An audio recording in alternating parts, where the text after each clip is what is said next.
నమస్కారం. నా పేరు డాక్టర్ షగుఫ్తా. నేను న్యాచురోపతి డాక్టర్‌ని. ఈ మధ్య కాలంలో మలబద్ధక సమస్య అండి. కాన్‌స్టిపేషన్ అధికంగా అయిపోయింది. చిన్న పిల్లల దగ్గర నుంచి పెద్దవాళ్ళలో వరకు అసలు మా పిల్లలు ఒక 1 వీక్ అయింది మోషన్‌కెళ్ళి, 10 డేస్ అయింది మోషన్‌కి అనే వాళ్ళు కూడా చాలామంది అయిపోయారు. ఎందుకంటే ఇప్పుడు సమ్మర్ హాలిడేస్ స్టార్ట్ అయ్యాయి.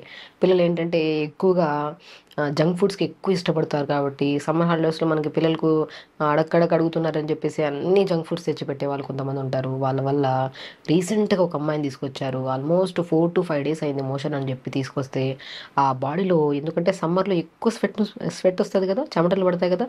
ఆ చెమటకి మామూలుగా అయితే నార్మల్ శరీరానికి చెమట స్మెల్ నార్మల్‌గా ఉంటది.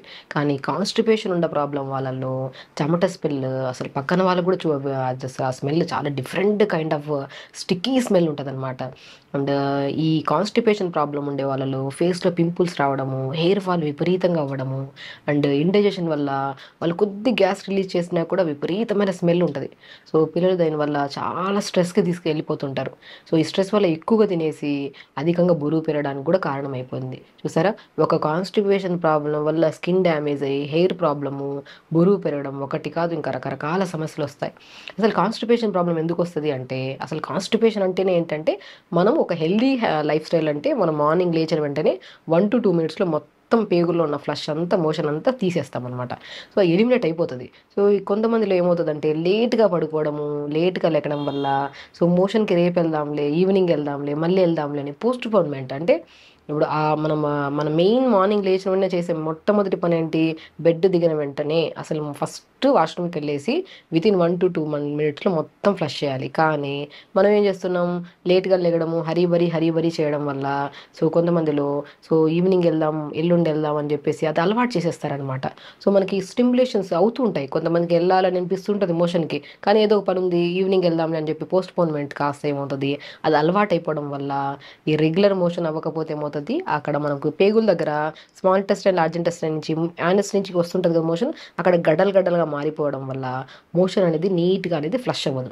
ఆ ఫ్లష్ అవ్వకపోవడం వల్ల ఈ కాన్‌స్టిపేషన్ మలబద్ధక రెగ్యులర్ మోషన్ అయితే హెల్తీ అని.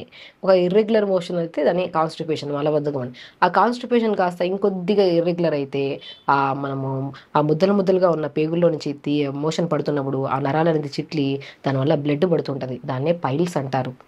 అసలు పైల్స్ సమస్య వస్తే అంటే ఒక భయంకరమంగా అనిపిస్తది. అసలు మోషన్‌కెళ్ళాలంటే ఒక భయం ఉంటది వీళ్ళల్లో. అంటే బ్లడ్ పడతదేమో, పెయిన్ వస్తదేమో, విపరీతమైన పెయిన్. ఈ మన పెల్విక్ పార్ట్ దగ్గర వాళ్ళు కూర్చోవడానికి, నిలబడడానికి కూడా విపరీతమైన భయంకరమైన నొప్పితో ఇబ్బంది పడుతుంటారు. వీళ్ళు చెయ్యని ప్రయత్నాలు లేదు. ఐస్ క్యూబ్స్ అప్లై చేస్తుంటారు. ఐస్ వాటర్‌లో కూర్చుంటుంటారు మోషన్‌కెళ్ళొచ్చిన తర్వాత. కానీ ఆ పెయిన్ తట్టుకోలేక ఎన్నో రకాల రెమెడీస్ చేస్తుంటారు గానీ తగ్గక ఆ ప్రాబ్లమ్ కాస్త ప్రొలాంగ్ చేశారనుకోండి. ఎన్నో రెమెడీస్ చేస్తేనే ఆ మోషన్ అవుతది. Painless motion. లేదంటే అదే విపరీతమైన పెయిన్. అది కాస్త నెగ్లెక్ట్ చేస్తే ఫిస్టులా అని ఇంకా రకరకాల కొన్ని కేసెస్‌లో కొలన్ క్యాన్సర్స్ వరకు కూడా దారితీస్తది. చూసారా? మనం రెగ్యులర్‌గా ఎళ్ళే మోషన్ స్టిమ్యులేట్ అవుతూ ఉంటది. మోషన్‌కెళ్ళకుండా పనుల వల్ల పోస్ట్‌పోన్ చేసి రేపెళ్దాం, ఎల్లుండెళ్దాం అని కానీ కాస్త పిల్లల్లో ప్రత్యేకంగా చెప్తున్నాను. సో, ప్రొలాంగ్ అయ్యి పెద్ద సమస్య వరకు తెచ్చుకుంటాం. సో, ఏ సమస్య అయినా సరే సడెన్‌గా ఏం రాదు. అది ఒకటి మన చేతులారా మనమన్నా చేసుకోవాలి. లేదు మన ఆహార నియమాల్లో ఫైబర్ ఫుడ్ లేకపోవడం వల్ల గానీ, లేదంటే రెగ్యులర్ ఫిజికల్ యాక్టివిటీ లేకపోవడం వల్ల గానీ, ప్రత్యేకంగా వాటర్ ప్రాపర్‌గా తాగకపోవడం వల్ల గూడా వస్తది constipation problem. So, main thing ఎన్ని రకాల సమస్యలైనా సరే ఒక మనిషికి ఖచ్చితంగా ప్రాపర్ వాటర్ లేకపోతే లూబ్రికేషన్ మనకి ప్రాపర్ మనం నీళ్ళు సరిగ్గా తాగలేకపోతే ఫుడ్ అనేది ఏమవుతది సాలిడ్ లాగా అయిపోయి, ఆ సాలిడ్ కాస్త పేగుల్లోకి పోవాలంటే కొద్దిగా ఫ్రీ ఉండాలనమాట. నీట్‌గా ఉండాలి. ఆ నీట్ అవ్వాలంటే ప్రాపర్ వాటర్ ఉండాలి. కాబట్టి ఏ రకమైన సమస్యలున్నా ప్రత్యేకంగా కాన్‌స్టిపేషన్ ప్రాబ్లమ్ ఉండే వాళ్ళలో ఇప్పుడు నేను చెప్పిన మోతాదులో వాటర్ తాగండి. మీరు చేసే ఏ రెమెడీ కూడా పనికిరాదు. బట్ ఈ వాటర్ ఇలా విధానంలో తీసుకుంటే మార్నింగ్ లేచిన వెంటనే వద్దన్నా సరే మీరు అసలు ఆ స్టిమ్యులేషన్ ఆగదు. మీరు ఏ పనున్నా సరే పని పోస్ట్‌పోన్ చేస్తారేమో గానీ మోషన్ పోస్ట్‌పోన్ చేయరు. అలా ఉంటదనమాట ఇలా ఈ పద్ధతిలో మనం వాటర్ తాగితే. సో, ఈ వాటర్ ఎలా తాగాలంటే మార్నింగ్ నుంచి 11 వరకు 1 లీటర్ తాగాలి. చాలామంది లేచిన వెంటనే 1 లీటర్ వాటర్ తాగేసి అలవాటు చేసేస్తా ఉంటారనమాట. ఆ 1 లీటర్ గోరువెచ్చని వాటర్ తాగేస్తా ఉంటారు. సో, దానివల్ల రాను రాను కిడ్నీ ప్రాబ్లమ్స్ వచ్చే ఛాన్సెస్ కూడా ఉంటాయి. ఒక మనిషి ఇప్పుడు మనము ఒక ఈ మార్నింగ్ బ్రేక్‌ఫాస్ట్‌లో ఇంత, లంచ్‌లో ఇంత, డిన్నర్ ఇంత ఫుడ్ తింటాం. ఒక 3 పూట్ల ఫుడ్ ఒకటేసారి ఏస్తామా? స్టమక్ హెవీ అయిపోదు? Same exactly. మనము ఒక ఒక 2, 3 గంటల్లో తాగాల్సిన వాటర్ ఒకటేసారి వేసేస్తే కిడ్నీకి ఓవర్ బర్డెన్ అయిపోతుంది కదా. సో బేసిక్ థింగ్ అందరికీ సింపుల్ నాలెడ్జ్ ఉండాలి. కాబట్టి ఎప్పుడైనా సరే వాటర్ని ఒకే రకంగా కాకుండా ఒకేసారి అంతంత తాగకుండా మార్నింగ్ నుంచి 11 వరకు కొద్ది కొద్దిగా డివైడ్ చేసుకుంటూ ఒక 1 లీటర్ ఫినిష్ చేసి 11 to 2 1 లీటర్ 12 వరకు 1 లీటర్. సో మళ్ళీ 11 to 12 ఆర్ 1 వరకు ఒక 1 లీటర్, 1 to 4 వరకు కొద్ది కొద్దిగా డివైడ్ చేసుకొని ఒక 1 లీటర్ వరకు, 4 to 7 వరకు అలాగా ఎలాగైనా సరే అట్లీస్ట్ కొద్ది కొద్దిగా డివైడ్ చేసుకుంటూ ఎవ్రీ 1.5 అవర్కి ఒకసారి కానీ 1 అవర్కి ఒకసారి కానీ ఇలా వాటర్ని ఇలా తీసుకుంటుంటే ఒక 3.5 to 4 లీటర్స్ వరకు వాటర్ ఫినిష్ చేస్తే వాటర్ ప్రాపర్గా ఉండి అండ్ మనము తిన్న తర్వాత కానీ తిన్నాక ముందు కానీ కొద్ది గ్యాప్ ఇవ్వాలి వాటర్ తాగడానికి కూడా.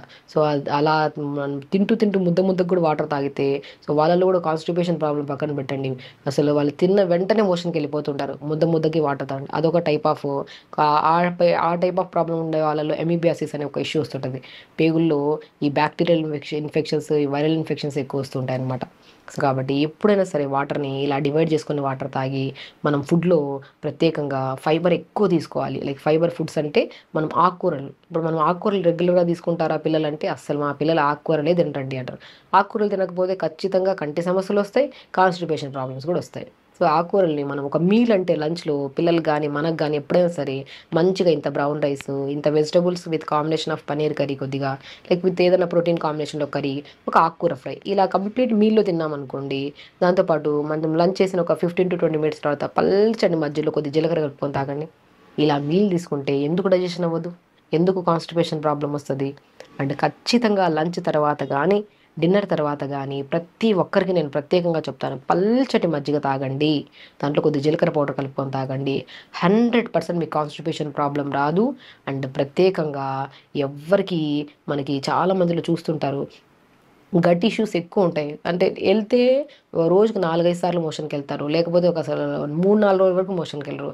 వెళ్ళిన మోషన్ టైట్గా వస్తుందని చెప్పి బాధతో వాళ్ళు కావాలని చెప్పేసి వాళ్ళ రకరకాల సిరప్స్ వాడుతుంటారు, మెడిసిన్స్ వాడుతుంటారు.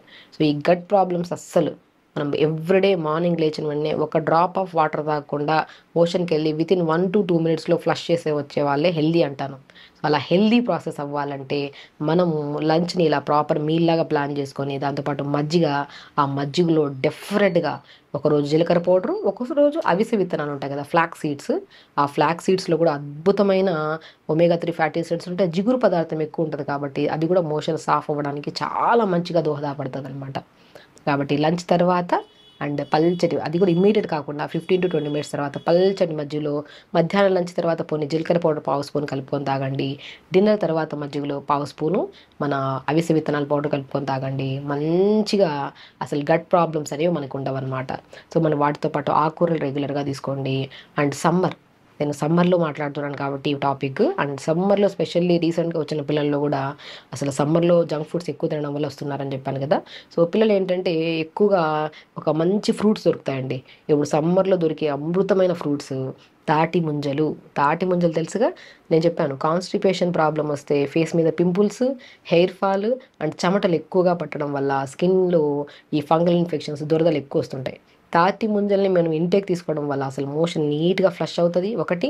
నెక్స్ట్ తాటి ముంజల్ని మిక్సీ పట్టేసి ఆ పేస్ట్ని స్కిన్ అంతా అప్లై చేసి సున్నిపిండిలాగా పెట్టి స్నానం చేస్తే నీట్గా అసలు మనకి చెమటల వల్ల వచ్చే ఎన్నో రకాల ఇన్ఫెక్షన్స్ రావు. First point. సెకండ్ పాయింట్, తాటి ముంజల పేస్ట్ని ఫేస్కి పెట్టేసి 5 to 10 మినిట్స్ తర్వాత వాష్ చేస్తే పింపుల్స్ ఉండవు. పింపుల్స్ వచ్చిన వల్ల మార్క్స్ కూడా ఉండవు, మనకి మంగు మచ్చలు అంటారు కూడా అవి కూడా ఉండవు. అండ్ ప్రత్యేకంగా ఎవరికైనా hair problem, hair related issues ఉన్నా కూడా ముంజల్ని మంచిగా మిక్సీ పట్టేసి తలకు పెట్టి 5 to 10 మినిట్స్ తర్వాత వాష్ చేయండి. నీట్గా మనకి హెయిర్ ఫాల్ కంట్రోల్ అవుతుంది, డాండ్రఫ్ ప్రాబ్లం పోతుంది. అండ్ కొంతమందికి అంటే డ్రైగా ఏదో మనకి చాలా స్టిక్కీగా ఉంటుంది చెమటల వల్ల ఆ హెయిర్ ప్రాబ్లం, మన ఆ స్టిక్కీనెస్, చెమటల స్మెల్ కూడా తగ్గుతుంది అనమాట. చూసారా, మనము కాన్స్టిపేషన్ ప్రాబ్లం రావడం వల్ల హెయిర్ డ్యామేజ్ అవుతుంది, స్కిన్ డ్యామేజ్ అవుతుంది, అండ్ స్పెషల్లీ పింపుల్స్ ఎక్కువ వస్తుంటాయి. కాబట్టి ఇంటేక్ తీసుకుంటే తాటి ముంజల్ని మనకి మోషన్ సాఫ్ అవుతుంది, ఎక్స్టర్నల్ అప్లై చేసుకుంటే స్కిన్ గ్లో ఉంటుంది, హెయిర్ గ్లో ఉంటుంది. చెమటలు పట్టినా కూడా ఆ చెమటల వల్ల వచ్చే ఎన్నో రకాల ఇన్ఫెక్షన్స్ మనం రాకుండా కాపాడుకోవచ్చు. ఒక కాన్స్టిపేషన్ ప్రాబ్లం, మలబద్ధక సమస్యని ఎప్పుడు ఏ సీజన్లో అయినా సరే నెగ్లెక్ట్ చేయకండి. మన ప్రకృతిలో మనకి ఒక బ్రహ్మాండమైనది ఏంటంటే ఒక సీజనల్ ఫ్రూట్స్ అని దొరుకుతాయి. ఆ సీజనల్ ఫ్రూట్స్ని మనం రెగ్యులర్గా తీసుకుంటూ, వాటర్ ఇంటేక్ని ప్రాపర్గా పెంచుకుంటూ, ఆకుకూరలు రెగ్యులర్గా తీసుకుంటూ, అండ్ కాన్స్టిపేషన్ ప్రాబ్లం ఉండే వాళ్ళు ఖచ్చితంగా మార్నింగ్ లేచాక ఒక హాఫ్ అన్ అవర్ యోగా. తొందరగా లేచామనుకోండి మంచిగా మోషన్స్ ఆఫ్ అవుతుంది, టైం దొరుకుతుంది, యోగా చేసుకుంటాం, టైంకి ఫుడ్ తింటాము, టైంకి మంచి ఫ్రూట్స్ తింటాం, సీజనల్ ఫ్రూట్స్. అప్పుడు అసలు ఈ సమస్యలే ఉండవు మనకి. కాబట్టి ఒక కాన్స్టిపేషన్ ప్రాబ్లం వల్ల ఎన్నో రకాల ప్రాబ్లమ్స్ వస్తాయి. అవి రాకుండా మనం కాపాడుకోవాలంటే ఒక లైఫ్ స్టైల్ని హ్యాపీగా ఫస్ట్ మనకు మనం చెయ్యాలన్న ఇంట్రెస్ట్తో మనం చేయాలి. ఇప్పుడు మనం చెప్పిన ఈ పాయింట్స్ అన్నీ ఒక కాన్స్టిపేషన్ ఉండే వాళ్ళే కాకుండా ఎన్ని రకాల సమస్యలు ఉన్నా, మీకు ఏ సమస్య ఉన్నా సరే ఈ ప్రాసెస్ని మనం ఫాలో అయితే అసలు కాన్స్టిపేషన్ రాదు, కంటి సమస్యలు రావు, హెయిర్ హెల్తీగా ఉంటుంది, స్కిన్ హెల్తీగా ఉంటుంది, ఇమ్యూనిటీ బూస్టర్గా కూడా ఉంటాం అనమాట. కాబట్టి ఇవన్నీ చేయండి, హెల్తీగా ఉండండి, హ్యాపీగా ఉండండి. నమస్కారం. One life lesson what medicine has taught you. Whatever you can do without expecting. But I really believe మన పాజిటివ్ యాటిట్యూడ్ ఉంటేనే మనం ఏదైనా సాధించగలం. గట్ని మనం కరెక్ట్గా డీల్ చేసినట్లయితే అది మనకి పాజిటివ్ హార్మోన్స్ని రిలీజ్ చేస్తుంది. షుగర్ వచ్చిన వాళ్ళ పరిస్థితి ఏంటి? పొట్ట దగ్గర పెరిగితే దాన్ని ఆండ్రాయిడ్ అంటారు, ఆండ్రాయిడ్ ఫోన్ కదా. అసలు థాట్స్ ఎందుకు వస్తాయి? బ్రెయిన్ డెడ్ అంటే దానికి ప్రపంచం అంతా కూడా కొన్ని నిర్దిష్టమైనటువంటి లక్షణాలు. మానసికంగా ధైర్యంగా ఉంటే క్యాన్సర్ జయించవచ్చు. You are a doctor for a cause sir, అంతే. వాళ్ళకి వచ్చిన ఆదాయం కాకుండా ఫ్రీ సర్వీస్ ఎంతమందికో చేస్తుంది.